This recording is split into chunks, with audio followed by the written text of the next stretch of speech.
Hello दोस्तों, मैं हूं गौरव एंड इस वीडियो के अंदर अपन बात करने वाले हैं S3 रिप्लिकेशन के बारे में। क्या होता है, क्यों इसकी ज़रूरत पड़ी और कैसे अपन इसको अचीव कर सकते हैं। ये जो तीन चीज़ें हैं ये अपन इस वीडियो में देखने वाले हैं। तो दोस्तों देखो, होता क्या है, यूं मान लीजिए कि आपने एक बकेट क्रिएट किया। जब भी आप बकेट क्रिएट करते हैं तो आप रीजन सेलेक्ट करते हैं। आपने रीजन भी सिलेक्ट कर लिया। उसके बाद में जब आप कोई ऑब्जेक्ट अपलोड करते हैं तो वो ऑब्जेक्ट कॉपी होता है मल्टीपल लोकेशंस पे।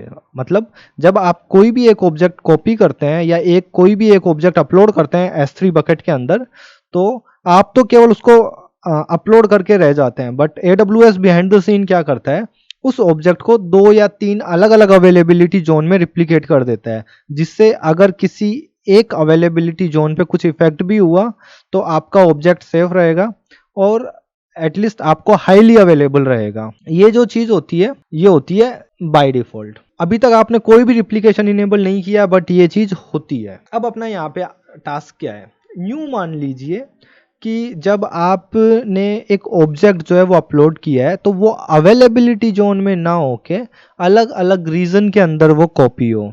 सेम रीजन में भी हो सकता है और अलग अलग रीजन में भी हो सकता है। तो सेम रीजन में जब होता है तो उसको अपन बोलते हैं सेम रीजन रिप्लिकेशन, SRR। और अगर आप अलग अलग रीजन के अंदर, आई मीन बॉम्बे रीजन का जो बकेट है उसका डाटा कॉपी कर रहे हो आप किसी दूसरे रीजन के बकेट के अंदर, और इस चीज को बोला जाता है CRR, same region replication and cross region replication. ध्यान रखना, ये दो चीज, ये दो टर्मिनोलॉजी है जो यूज में ली जाती है। अच्छा, अब आप लोगों के दिमाग में एक क्वेश्चन आ सकता है, जहां तक मुझे लगता है क्वेश्चन क्या हो सकता है, क्वेश्चन ये हो सकता है, गौरव भाई जब मैं पहले ही एक ऑब्जेक्ट को अपलोड कर रहा हूं तो AWS बाय डिफॉल्ट ही उसको 2 या 3 अलग अलग अवेलेबिलिटी जोन के अंदर उसको कॉपी कर रहा है, देन मेरे को ये क्रॉस रीजन रिप्लिकेशंस की क्या जरूरत आई। और क्वेश्चन एकदम वैलिड क्वेश्चन भी है भाई, पहले ही 3 जगह रखी हुई है, आप एक दूसरी बकेट बना रहे हो दूसरे रीजन में, वहां पे आप पूरा का पूरा डेटा कॉपी कर रहे हो, अब वो वापस से 3 अलग अलग अवेलेबिलिटी जोन के अंदर आपका डेटा रखेगा, जरूरत क्या पड़ी इसकी। तो दोस्तों कुछ कंपनी ऐसी होती है कि उनका SLA ये रहता है कि भाई उनका जो डाटा है वो मल्टीपल लोकेशंस पे रहना चाहिए, ठीक है। और ऐसा रहना चाहिए कि पहला डाटा तो यहाँ है और जो दूसरा डाटा रहेगा वो यहाँ से 500 किलोमीटर दूर रहना चाहिए। बट अगर आप अवेलेबिलिटी जोन की बात करोगे तो वो 500 किलोमीटर के अंदर ही आ जाएंगे, बट एक रीजन दूसरे रीजन से 500 किलोमीटर दूर हो सकता है, तो उस केस में आपको इसकी जरूरत पड़ सकती है। और दूसरी चीज ये कि आप चीजें हाईली अवेलेबल करवा सकते हो, दूसरे रीजन के जो कस्टमर्स हैं उनके लिए भी आप ये चीज कर सकते हो, राइट। या फिर ऐसा रह सकता है कि अलग अलग कॉन्टिनेंट्स के अंदर आपका जो डेटा है वो अलग अलग जगह पे रहना चाहिए। बेसिकली यही इस चीज का आंसर है कि आपका जो डाटा है वो 500 किलोमीटर दूर या 600 किलोमीटर दूर 2 अलग अलग लोकेशंस पे रहना चाहिए, तो वो चीज़ है। और दूसरी ये चीज़ कि जिस भी बकेट के अंदर या जिस भी रीजन के अंदर आप आपका डाटा रिप्लिकेट कर रहे हो उसके आसपास के यूजर को अगर वो डाटा रिट्राइव करना है तो डायरेक्टली वहां से कर सकते हैं। ये तो बात हो गई कि इसकी जरूरत क्यों पड़ी और क्या होता है। अब अपन देख लेते हैं कि इसको अचीव कैसे कर सकते हैं। तो मैं क्या करता हूँ, 2 बकेट क्रिएट करता हूँ। सबसे पहले मैं एक बकेट बना देता हूँ, गौरव यूट्यूब मेन, ठीक है। ये तो अपनी मेन बकेट रहेगी और दूसरी जो अपन बनाएंगे वो बनाएंगे रिप्लिकेशन वाली। यहाँ पे गया और मैंने क्रिएट बकेट पे क्लिक कर दिया। मैं वर्जनिंग इनेबल नहीं कर रहा हूं अभी के केस में, ये ध्यान रखना।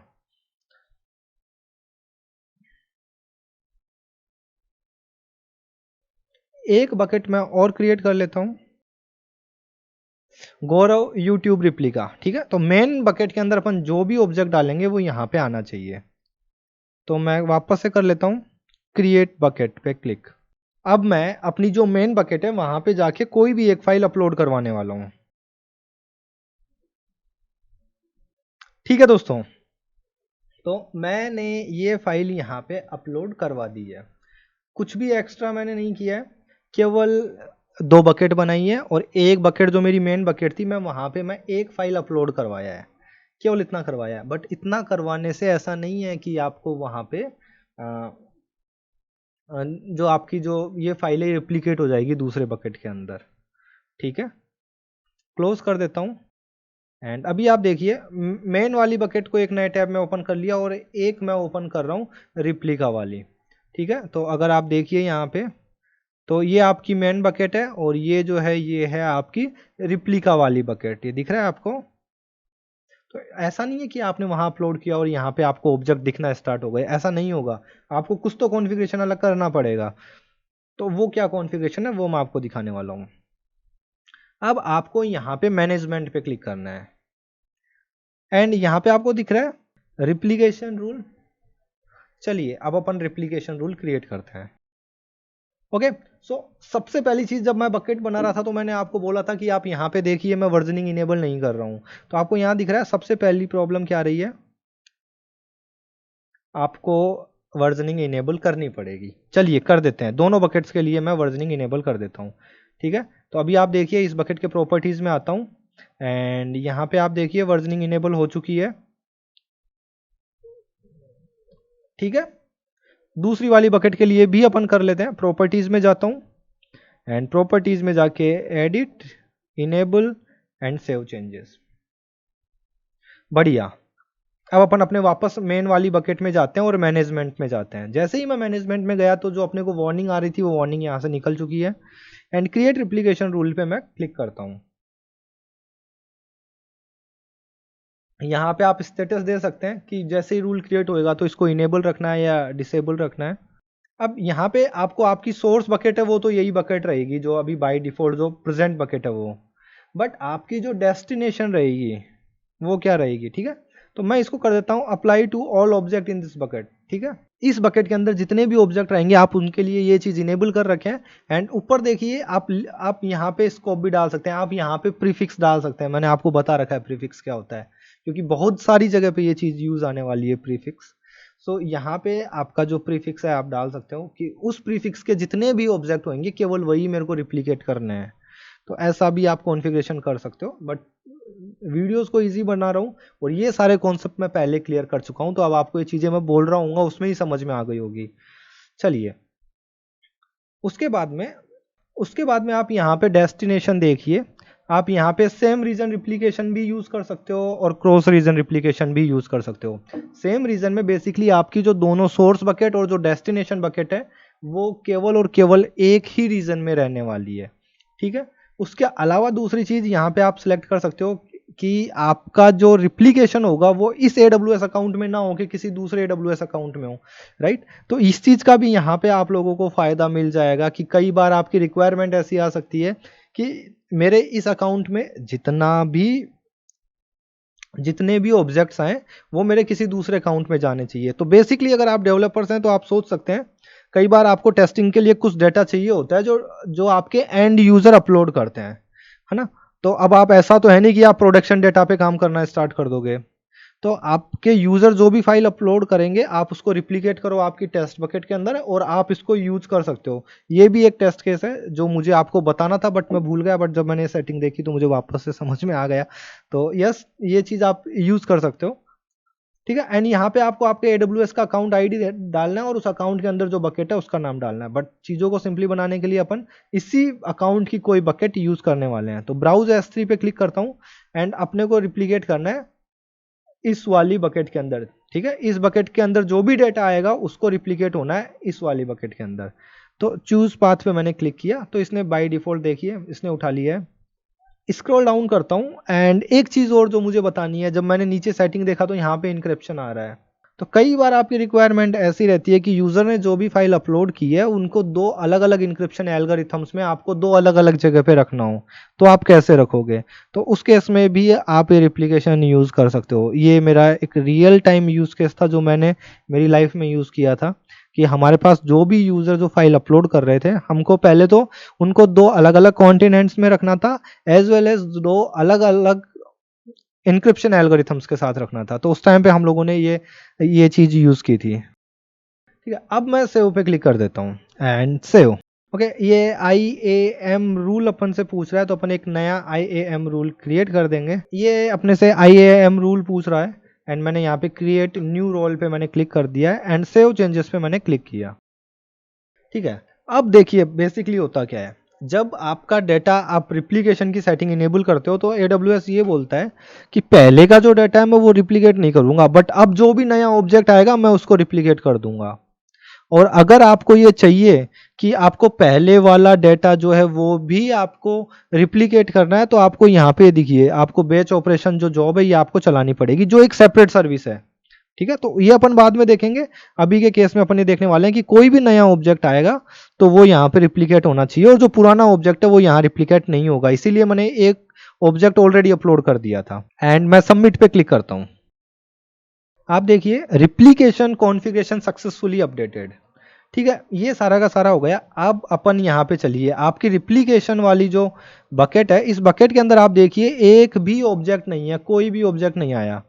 अब मैं इस मेन वाली बकेट के अंदर मैं एक ऑब्जेक्ट और डालने वाला हूं।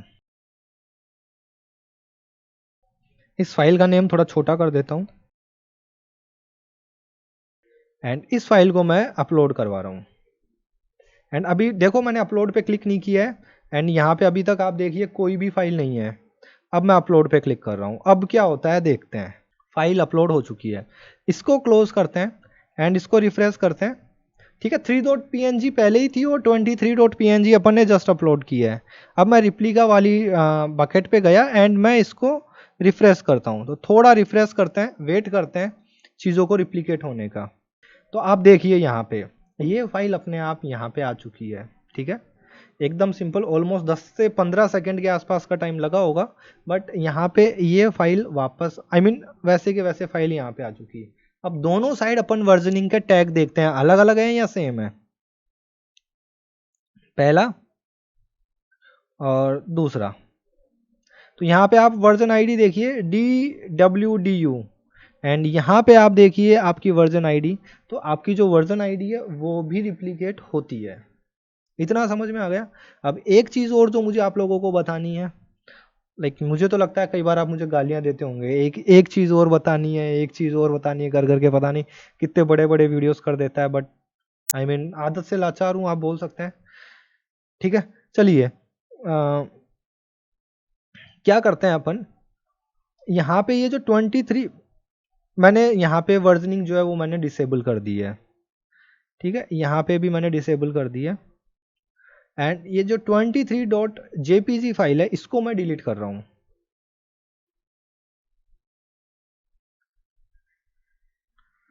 एंड डिलीट ऑब्जेक्ट,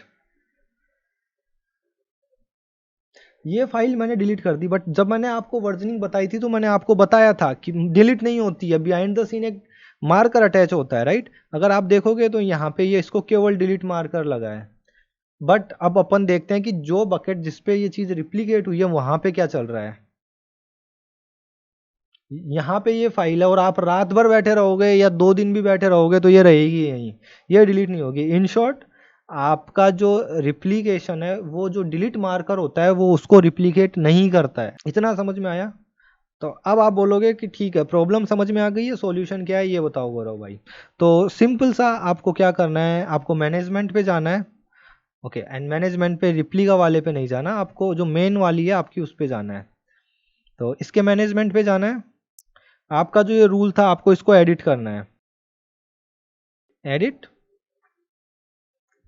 एंड नीचे नीचे आप देखिए यहाँ पे delete marker replication, save changes. ठीक है, अब अपन क्या करते हैं, अब अपन अपनी जो बकेट है उस बकेट के अंदर, अब इस बकेट के अंदर एक और ऑब्जेक्ट अपलोड करते हैं और उसके बाद में उसको डिलीट करते हैं। या फिर अपना जो ये बकेट था, यहाँ पे ये जो डिलीट मार्कर है मैं इस डिलीट मार्कर को डिलीट कर देता हूँ फिलहाल तो। ठीक है, डिलीट मार्कर जो मैंने डिलीट किया उसके बाद में देखिए मैं यहाँ पे अभी करूँगा तो कुछ भी नहीं होगा क्योंकि यहाँ पे तो वो डिलीट मार्कर था ही नहीं। अब यहाँ पे आप देखिए आपकी जो फाइल है वो रिट्राइव हो गई होगी।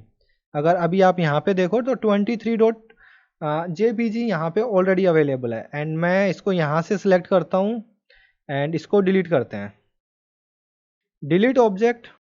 एंड अब अपन यहाँ पे देखते हैं, मैं रिफ्रेश कर रहा हूँ बार बार जस्ट वेट करने के लिए कि वो इधर आ जाए। Just let me confirm. Okay, delete marker यहाँ से हट गया है। ओके, जस्ट वेट करते हैं। फाइनली यहाँ से भी वो चले गया। ठीक है, तो अभी आप देख सकते हैं यहाँ पे भी वो डिलीट मार्कर आ गया है। इतना समझ में आया। तो आप ऐसे यूज कर सकते हैं इजीली। आपका जो रिप्लिकेशन है बकेट का सिंपल सा है, ये ध्यान रखना 2 तरीके के होते हैं, same region and cross region, बस और कुछ भी नहीं है। दोनों को करते एक ही तरीके से हैं। इतनी कोई भी बड़ी रॉकेट साइंस नहीं है, बिल्कुल ईजी चीज़ थी जो मुझे आप लोगों को बतानी थी। बेसिकली जो मैं बताता हूँ मेरे को ऐसा लगता है कि कैसे करना है इससे ज़्यादा इंपॉर्टेंट ये है कि आप इसको यूज़ कहाँ कर सकते हैं, वो चीज़ ज़्यादा इंपॉर्टेंट है। ठीक है, तो दोस्तों इस वीडियो में इतना ही, मिलते हैं अगले वीडियो में। Bye bye.